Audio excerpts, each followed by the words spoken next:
The lights of Station Delta's slave market flickered dimly against the crystalline crown of Queen Alta. Her translucent skin caught the light, sending rainbow patterns across the grimy walls. She moved with deliberate grace through the market, her 4 royal guards forming a protective diamond around her. "Your Majesty," wheezed the market owner, a blob-like creature named Gus. "I must say this is an unexpected honor.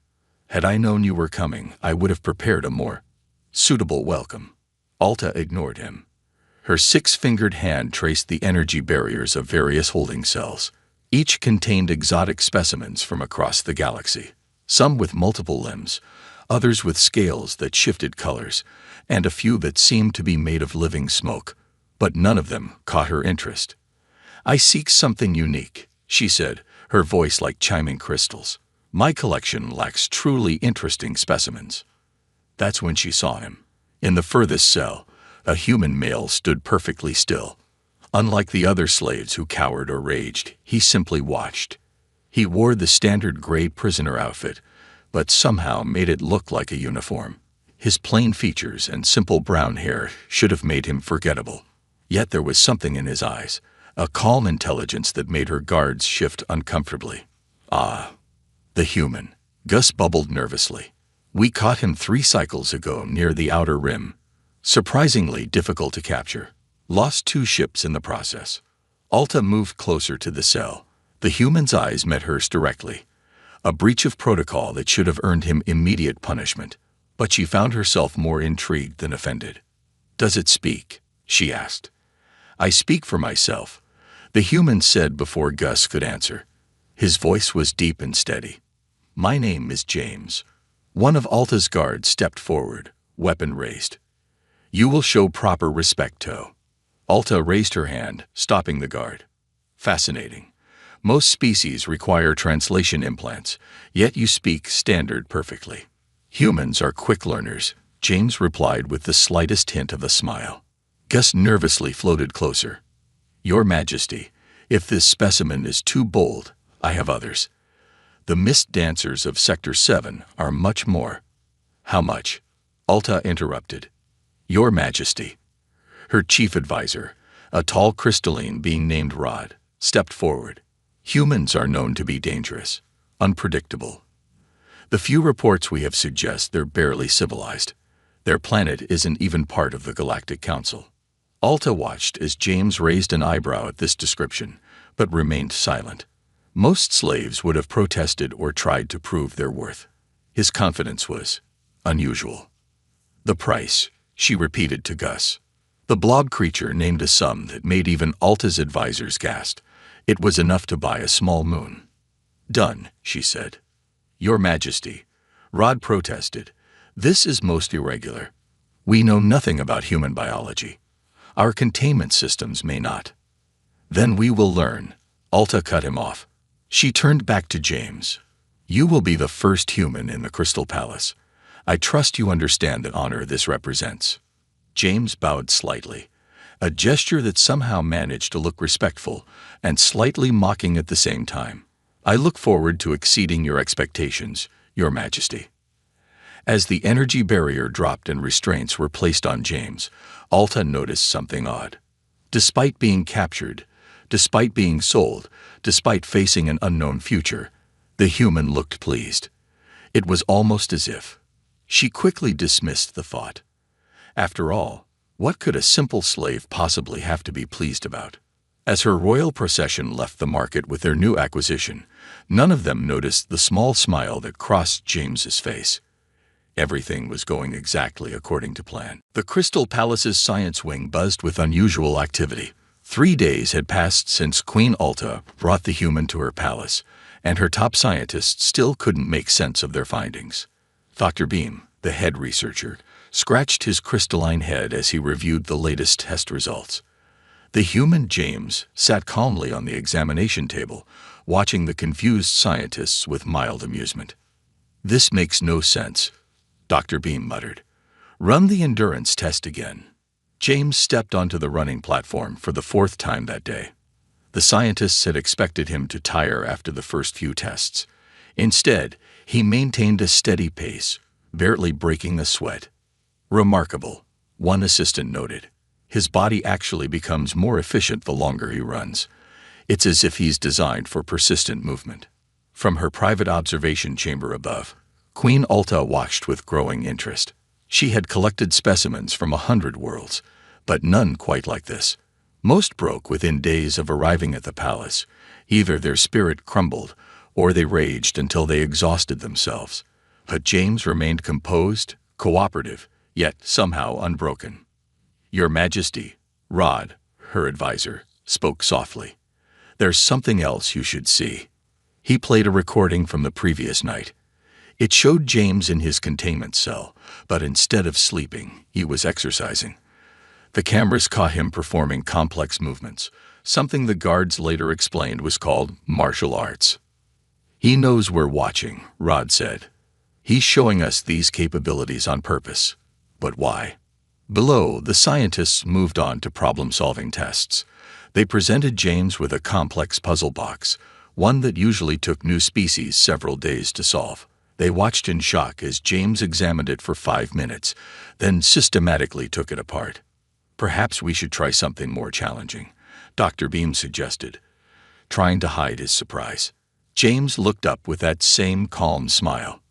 "You could just ask me questions directly. It would save everyone time." The scientists exchanged nervous glances. Test subjects weren't supposed to make suggestions. In her chamber, Ulta made a decision. She stood up and walked down to the science wing, her guards rushing to keep up. The scientists bowed as she entered. "Leave us," she commanded. Everyone hurried out except her personal guards. James remained seated on the examination table, but his posture shifted slightly, more alert, more focused. Ulta noticed how his eyes quickly scanned the room, noting the positions of her guards, the exits, the potential weapons. He did this all in seconds, so smoothly that she almost missed it. "You're not what you seem," she said. "Neither are you, Your Majesty," James replied. "Your public records show a collector of rare specimens. But I see someone searching for knowledge, for understanding." Ulta's crystalline form sparkled with surprise. "You've studied me, just as you're studying me. Though I suspect I've had more success." His tone remained respectful, but there was an edge of challenge in it. "You're supposed to be a primitive species," Ulta said, "barely able to achieve spaceflight. How do you know our language, our customs?" James leaned forward slightly. "Perhaps your information about humans is incomplete. Or perhaps—" He paused meaningfully. "It's exactly as complete as we wanted it to be." A tense silence filled the room. The guards gripped their weapons tighter, but Ulta raised her hand to stop them. For the first time in centuries, she felt something new. Uncertainty. "What are you?" she asked quietly. "I'm exactly what you see, Your Majesty, a human. The real question is, are you ready to learn what that actually means?" Before Ulta could respond, alarms began blaring throughout the palace. Rod burst into the room, his crystalline form flickering with panic. "Your Majesty, we have an emergency." As chaos erupted around them, Ulta noticed something that sent a chill through her crystalline form. James wasn't surprised by the alarms. In fact, he looked like he had been waiting for them. The grand hall of the Crystal Palace echoed with screams as chaos erupted. Queen Ulta stood frozen as masked attackers poured in through multiple entrances. Her guards formed a protective circle around her, their crystal weapons humming with energy. The diplomatic reception had turned into a death trap. Representatives from 12 star systems scattered for cover as plasma bolts lit up the air. The attackers wore stealth suits that bent light around them, making them hard to track. "Protect the Queen," Rod shouted, but 3 of her personal guards already lay shattered on the floor. The attackers had known exactly where to hit crystalline beings to break them. In the confusion, everyone had forgotten about James. He stood in his containment corner, still wearing the silver restraints that supposedly limited his movement.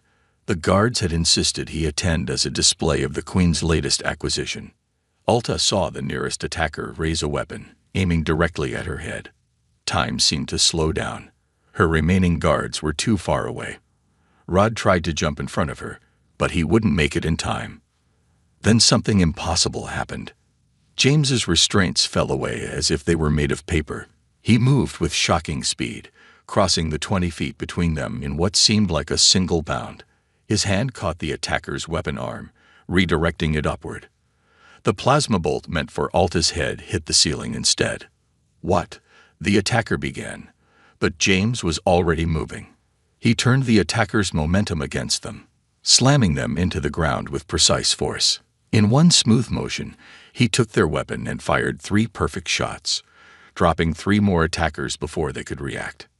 "Get down," James shouted at Alta, his voice carrying natural command. To her own surprise, she obeyed instantly, dropping to the floor as plasma fire crossed where she had been standing. James didn't waste the advantage. He grabbed a decorative crystal spear from the wall, a ceremonial piece never meant for combat, and used it with deadly efficiency. His movements were fluid, each action flowing into the next. He wasn't just fighting. He was controlling the entire battlefield. "The human is loose," one of her guards shouted in panic. "The human is the only reason you're still alive," James replied calmly, disarming another attacker with a sweep of the spear. "Now, either help me protect your queen or get out of my way." The remaining guards looked at Alta, who nodded quickly. They joined James, following his hand signals as if they trained together for years. Under his direction, they herded the attackers into a crossfire. When it was over, 20 attackers lay unconscious or bound on the floor. James stood in the center of the hall, still holding the crystal spear, barely breathing hard. The assembled diplomatic guests emerged from hiding, staring at him with a mixture of fear and awe. "Impossible," Rod whispered. The restraints were rated to hold creatures 3 times stronger than humans. "About that," James said, walking over to help Alta to her feet. "We need to talk about your information on humans. It's severely outdated." Alta looked at the fallen restraints, then at James. "You could have escaped at any time." "Yes. But you stayed." "Yes." "Why?" James handed the crystal spear to a nearby guard. "Because this attack wasn't random, Your Majesty. Someone in your court wanted to kill you and blame it on your dangerous new human slave. They didn't expect me to protect you." Alta's crystalline form flickered with realization. "You knew this was coming." "I suspected. It's why I let myself be captured and brought here." He looked around the grand hall, now scattered with unconscious attackers and shocked diplomats. "Though I admit, they moved faster than I expected. We should get you somewhere safe. The ones who planned this won't be happy their first attempt failed." "First attempt?" Rod asked nervously. James smiled grimly. "Think about it. Why would anyone want to kill the Queen today, during a diplomatic reception?" He turned to Alta. "Unless you're ready to hear the full truth about humans, about your empire, and about why I'm really here." Alta looked at her shattered throne, her injured guards, and the human who had saved her life, while supposedly being her slave. She straightened her crystalline crown. "Tell me everything." In Queen Alta's secure private chambers, James stood by the window, watching the 3 moons rise over the crystal spires of the palace. The Queen sat at her desk, still processing everything that had happened. Rod nervously paced the room, his crystalline form catching the moonlight. "Your entire understanding of Earth and humans is based on carefully crafted misinformation," James began. "We've been watching your empire for decades, feeding you exactly what we wanted you to see." "Impossible," Rod interrupted. "Our spy networks are the best in the galaxy." James turned from the window with a slight smile. "Are they? Or did they just report what we let them find?" He pulled out a small device and pressed a button. A holographic map of the galaxy appeared, with thousands of blinking lights representing human outposts and ships. Alta's eyes widened. That's not possible. Your species is confined to one solar system." "We haven't been confined to Earth for over 200 years," James said quietly. "While your empire was busy collecting slaves and specimens, humanity was spreading through the stars. But we did it quietly, carefully. We built hidden colonies, secret shipyards, and cloaked observation posts." He zoomed in on the map, showing detailed surveillance of the Crystal Empire's key installations. We know everything about your empire, its strengths, its weaknesses, and most importantly, its potential. If what you're saying is true, Alta's voice trembled slightly, you could have conquered us at any time. We could have, James agreed. But that's not our way. Not anymore. He sat down across from Alta, his expression serious. Your Majesty, Earth's history is filled with slavery, conquest, and violence. But we learned from our mistakes. We grew beyond them. The hologram shifted to show scenes from Earth's history, ancient slave markets, liberation movements, peaceful protests, and finally, the birth of a unified human civilization. 300 years ago, humans decided that slavery was unacceptable, not just for humans, but for any sentient being. We've spent centuries helping other civilizations reach the same conclusion, quietly, peacefully, from within. Rod stopped pacing. That's why you let yourself be captured. Why you let Queen Alta buy you. James nodded. We knew she was different from her predecessors. We've watched her question the old ways, show compassion where others showed cruelty. She was the perfect catalyst for change. Alta stood up, her crystalline form glowing with emotion. You used me. We gave you an opportunity, James corrected gently. The assassination attempt wasn't our doing. It was organized by those in your empire who fear change. They saw how you treated your specimens with kindness, how you sought knowledge instead of just power. They wanted to eliminate you before you could change too much. But why reveal all this now? Rod asked. Because the Crystal Empire stands at a crossroads, James explained. You can continue down the path of slavery and conquest, facing increasing resistance from hidden human forces and your own people. Or, he paused meaningfully, you can join us in building something better. Alta walked to the window, looking out over her capital city. If I were to believe you, what exactly are you offering? Partnership, James said simply. Earth and its colonies would help you transition away from slave labor. We'd share our technology, our knowledge, our resources. Your empire wouldn't weaken, it would evolve. And if I refuse? Then I leave, James shrugged.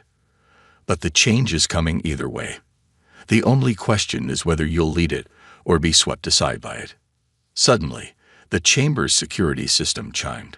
Rod checked the display and his crystalline form paled. Your Majesty, we're detecting multiple ships dropping out of hyperspace. They're unlike anything in our records. James smiled. Right on schedule. Don't worry. They're not here to attack. Consider it a demonstration of good faith. He turned to Alta. Those ships carry diplomatic representatives from Earth and its colonies. They're here to meet the Queen who we believe can transform the Crystal Empire into something extraordinary. Alta looked from the incoming ships to James, then straightened her crown. A new determination shone in her crystalline eyes. Tell me what I need to know, she said. About everything. The attack came at midnight. Explosions rocked the Crystal Palace's lower levels, shattering the peace talks before they could begin. Queen Alta and James found themselves cut off from both the human diplomatic ships above and the loyal palace guards below. The Royal Protection Unit has been compromised. Rod's voice crackled through the emergency communicator. General Stone has launched a coup. He's convinced half the military that you're surrendering the Empire to alien control. The transmission ended with another explosion. James and Alta ran through the dark service corridors of the palace's maintenance level. The backup lighting cast everything in a dim blue glow. The sound of fighting echoed from multiple directions. My people are dying up there, Alta said. Her crystalline form dimmed with worry. And mine can't land to help while the defense systems are active, James replied, checking around a corner. Stone planned this well. He's using your own palace defenses to trap us. They reached a sealed security door. Alta pressed her hand to the crystal lock. But nothing happened. They've locked me out of my own systems, she said in disbelief. James examined the door's control panel. Good thing I spent the last week memorizing your palace layouts. He pulled off the panel cover and started reconnecting crystals in a pattern that shouldn't have been possible for a primitive human to understand. How did you learn our technology so quickly? Alta asked, watching for pursuers. Humans are adaptable. It's what makes us dangerous. The door slid open. It's also what makes us excellent teachers. Speaking of which, he pulled her inside a large maintenance hub filled with control panels. Time for a crash course in human military tactics. Over the next hour, James taught Alta things that went against every rule of crystalline warfare. Her people believed in direct confrontation, in overwhelming force. James showed her how to think differently. In human history, he explained while rewiring another panel, smaller forces have defeated larger ones by being smarter, not stronger. We turn weaknesses into strengths. Like appearing to be a primitive species, Alta asked with new understanding. Exactly. James smiled. Now your palace has maintenance drones for crystal repair, correct? Alta nodded. But they're not weapons. Anything can be a weapon if you're creative enough. James's fingers flew over the controls. And your General Stone is about to learn why humans are considered the galaxy's masters of improvisation. Throughout the palace, maintenance drones activated. Instead of their usual repair patterns, they began moving in coordinated swarms, blocking corridors and disrupting enemy communications. Security systems that Stone's forces thought they controlled started behaving erratically. That's impossible, Alta whispered, watching the chaos on security feeds. The drones shouldn't be able to move like that. Stone studied crystalline warfare, James said, continuing to type. But I doubt he ever studied human swarm tactics from the Great Hive Wars of 2218. A group of Stone's soldiers found themselves trapped between two swarms of repair drones. The drones weren't attacking. They didn't need to. They simply made it impossible for the soldiers to advance or retreat. Your Majesty, James turned to Alta. I can keep them confused, but we need to reach the main control room. You know a way. Alta's crystalline form brightened slightly. The sacred passages. Even Stone wouldn't know about those. She pressed her hand to a seemingly solid wall, revealing a hidden corridor. My ancestors built them for emergencies. Only the royal family knows they exist. Perfect. James gathered their improvised equipment. Lead the way. As they moved through the secret passages, Alta spoke quietly. I understand now why your people chose this way. If you had come with your fleet first, shown your true power, there would have been fear, resistance, probably war. James finished. This way, even with Stone's coup attempt, your people are seeing humans help rather than conquer, seeing you and me work together as equals. They reached another crystal door. Through it, they could hear Stone's forces in the main control room, coordinating their attacks. Ready to show them what human crystalline cooperation looks like? James asked. Alta's form glowed with determination. Teach me more about human tactics. James grinned. Rule 1 of human warfare. Always have a backup plan. And a backup for your backup. The door began to glow as Alta channeled her power into it, while James prepared their surprise for Stone's forces. The coup leaders were about to learn why challenging both humanity and a crystal empire was a very, very bad idea. The main control room's door exploded inward in a shower of crystal shards. General Stone and his officers spun around, weapons raised, expecting a frontal assault. Instead, the maintenance drones swarmed in through the ventilation systems, creating a chaotic light show that disoriented the coup forces. Primitive tricks won't save you. Stone shouted into the chaos. His crystalline form pulsed with angry red light. The Empire will not bow to alien influence. James's voice came from everywhere and nowhere, transmitted through the drone network. You know what humans are really good at, General. Learning from history. The drones formed intricate patterns, splitting Stone's forces into smaller groups. And history teaches us that empires built on slavery always fall. Queen Alta emerged from the sacred passage behind Stone's position, her crystal form radiating authority. Stand down, General. That's an order from your queen. A queen who would make us weak. Stone turned his weapon toward her. Who would destroy our way of life. Your way of life. James stepped out from another hidden entrance, unarmed. You mean the enslavement of other species. the suppression of your own people. He walked forward calmly, even as weapons tracked his movement. Tell me, General, how many of your soldiers are actually loyal to you, and how many are here because their families are being threatened? Stone's crystalline face flickered with surprise as several of his officers lowered their weapons. My queen, one officer spoke up. Is it true? About the humans. Alta nodded. They achieved in peace what we failed to do through conquest. They're not here to conquer us. They're here to help us grow. Suddenly, the palace's main view screen activated. Above the capital, the cloaking fields dropped, revealing not just the diplomatic ships, but an entire human fleet. Yet the ships made no aggressive moves. Instead, they were actively protecting the palace from orbital bombardment by Stone's loyalist ships. We could have conquered you decades ago, James said quietly.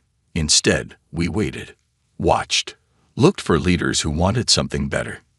He nodded to Alta. We found one. Stone raised his weapon higher, crystal fragments falling from his shaking form. You'll destroy everything we built. No, Alta's voice rang with conviction. We'll build something better. Together. She turned to the assembled officers. Look at them. The humans could obliterate us, but they choose to protect us, even from ourselves. They offer partnership, not subjugation. Knowledge, not chains. One by one, Stone's officers lowered their weapons. The general looked around frantically as his support crumbled. The old way is dying, General, James said softly. The only question is, how many more need to die with it? Stone screamed in rage and fired at Alta. James moved with impossible speed, but he didn't have to. The shot dissipated harmlessly against a shield generated by the drone swarm. Another human tactic, James explained as palace guards rushed in to arrest Stone. Always have multiple layers of defense. Throughout the palace, the revolution spread, not with violence, but with understanding. Slaves were freed. Guards laid down arms. The human fleet maintained its protective stance, demonstrating power through restraint. In the control room, Alta accessed the palace's communication system. Her voice carried across the empire. My people, today marks a new chapter in our history. For too long, we built our strength on the weakness of others. No more. Today, we choose a different path, one of cooperation, not conquest. James stood beside her as she spoke, a living symbol of this new alliance. Outside, the first rays of dawn sparkled through the palace's crystal walls, creating rainbows everywhere. The humans teach us that true power lies not in how many we can enslave, but in how many we can lift up. Alta continued. Today, the Crystal Empire chooses to rise, not alone, but together with new allies, new friends. Rod, who had finally reached them, looked at the scene with wonder. Is this how humans always win? Not through force, but through.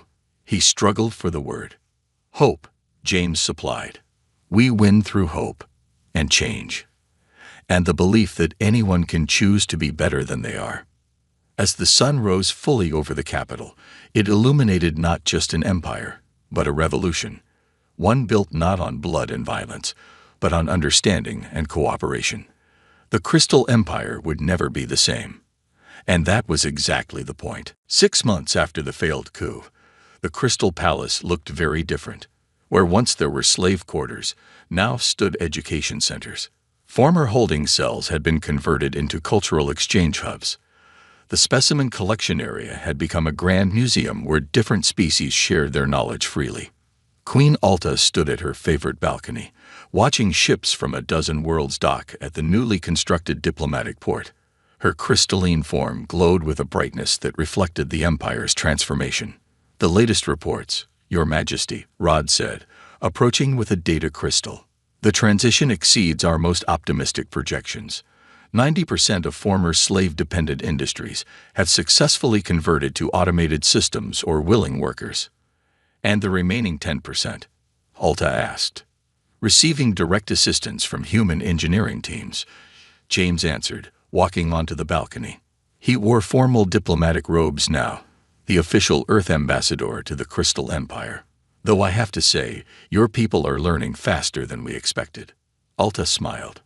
We had good teachers. She looked down at the city, where crystalline beings and former slaves now walk together as equals. Though not everyone is happy with the changes. Change is never easy, James agreed. But look at what you've accomplished in just 6 months. The data crystal projected statistics into the air. Economic growth was up, civil unrest was down, and applications for citizenship in the Crystal Empire had increased tenfold. Former slave worlds were now trading partners, their unique skills and resources strengthening the empire in ways conquest never could. The Galactic Council meets tomorrow, Rod reminded them. They're voting on the Crystal Empire's petition for membership. They'll vote yes, James said confidently, especially after seeing how quickly you've implemented the reforms. You've done in months what took other civilizations years. Alta turned away from the view. Because we had help. Speaking of which, she picked up another data crystal. The first batch of crystalline students is ready to begin their education on Earth. And the first human students are eager to learn crystal technology, James added. Cultural exchange goes both ways. A small alert chimed. The balcony's view screen activated, showing a familiar face. General Stone in his detention cell. The former coup leader had requested an audience. Are you sure about this? Rod asked nervously. Alta nodded. Everyone deserves a chance to change. She activated the communication link. Stone's crystalline form had dulled during his imprisonment, but his eyes were clear. My queen, he said quietly. I've been watching the changes, reading the reports, and, Alta prompted. I was wrong, Stone admitted. The Empire is stronger now, not weaker. I couldn't see. He paused. I request permission to help with the transition. My military knowledge could assist in converting our defense forces to peacekeeping roles. James stepped forward. Everyone has something to teach, General, and something to learn. Alta considered for a moment, then nodded. Permission granted, under supervision. Show us you can change, like the Empire has changed. After the communication ended, Alta turned to James. You knew, didn't you? When you let yourself be captured, you knew exactly how this would end. James smiled mysteriously. We had faith in the possibility. Humans are good at seeing potential, in ourselves and in others. Below them, a group of children caught their attention. Crystalline, human, and other species, all playing together in the palace gardens. They were building something, combining crystal technology with human creativity. That, James said softly, is the real revolution. Not the big political changes, but the small personal ones. Every mind opened, every barrier broken, every friendship formed. Alta's form sparkled with emotion. When I bought a human slave, I thought I was adding to my collection. Instead, you freed an empire, Rod finished. The three of them watched as the sun set over the capital city. Its light caught the crystal buildings and the ships above, creating a dazzling display of colors. But more beautiful than the light show was what it illuminated. A society transforming itself, growing beyond its past, reaching for a better future. So, James asked with a slight smile, what shall we change next? Alta looked at her transformed empire, then at her human friend and advisor. Her answer came easily. Everything. And in that moment, as the stars began to appear above the Crystal Empire, it was clear that the real story wasn't about a queen purchasing a slave. It was about how that simple transaction had changed not just an empire, but the entire galaxy. All because humans knew that true power wasn't in conquering others, but in helping them become their best selves.